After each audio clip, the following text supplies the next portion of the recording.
Hello viewers, আসসালামু আলাইকুম। আশা করি সবাই ভালো আছেন। আমি আলহামদুলিল্লাহ আল্লাহর অশেষ রহমতে এবং আপনাদের সকলের দোয়া আশীর্বাদে ভালো আছি। তো চলে আসছি একদম বাংলাদেশের মানে লাস্ট প্রান্তে, সেই কুয়াকাটা বঙ্গোপসাগরের বিচে এখন আছি আমরা। তো আমার সাথে আছে আমার বড় ভাইরা। তো তাদের ভালোবাসার টানে আমি চলে আসছি সেই বরগুনা থেকে। আর আমার ভাইরা আসছে যে একদম টাঙ্গাইল থেকে, ঢাকা টাঙ্গাইল থেকে। তো আমার সাথে আছে যাকে আপনারা সবাই চেনেন, আমার শিপন ভাই, খুব ভালো মনের একটা মানুষ।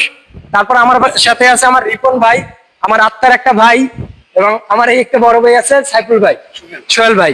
তো ভাইরে আসলে কুয়াকাটা এসে মানে তাদের, আমাদের বরিশালে এসে তাদের মানে কেমন লাগতেছে এবং কেমন এনজয় করতেছে, তো সেই অনুভূতিটা আমি তাদের কাছ থেকে জানতে চাবো। তো আপনারা সবাই সাথে থাকুন। তো আমি সর্বপ্রথম কথা বলবো আমার বড় ভাইয়ের সাথে, আমার শিপন ভাইয়ের সাথে, কারণ আমি কল্পনা করি না যে আমার ভাইয়ের সাথে কখনো দেখা হইবে। ভাইয়া, আপনি কেমন আছেন? আলহামদুলিল্লাহ, আপনার কি অবস্থা? এই তো শুক্রিয়া, আলহামদুলিল্লাহ আমি ভালো আছি। আপনার আমাদের বরিশালে এসে আপনার মানে কেমন লাগতেছে? আলহামদুলিল্লাহ, সুন্দর একটা পরিবেশ দেখার মতো। জি। অবশ্যই ভালো লাগছে, কিন্তু হচ্ছে কিছু সিস্টেমের প্রবলেম আছে। কিছু মানে কিছু সিস্টেমে প্রবলেম আছে, তো সেটা যদি আপনি একটু জাতির উদ্দেশ্যে একটু যদি বলতেন।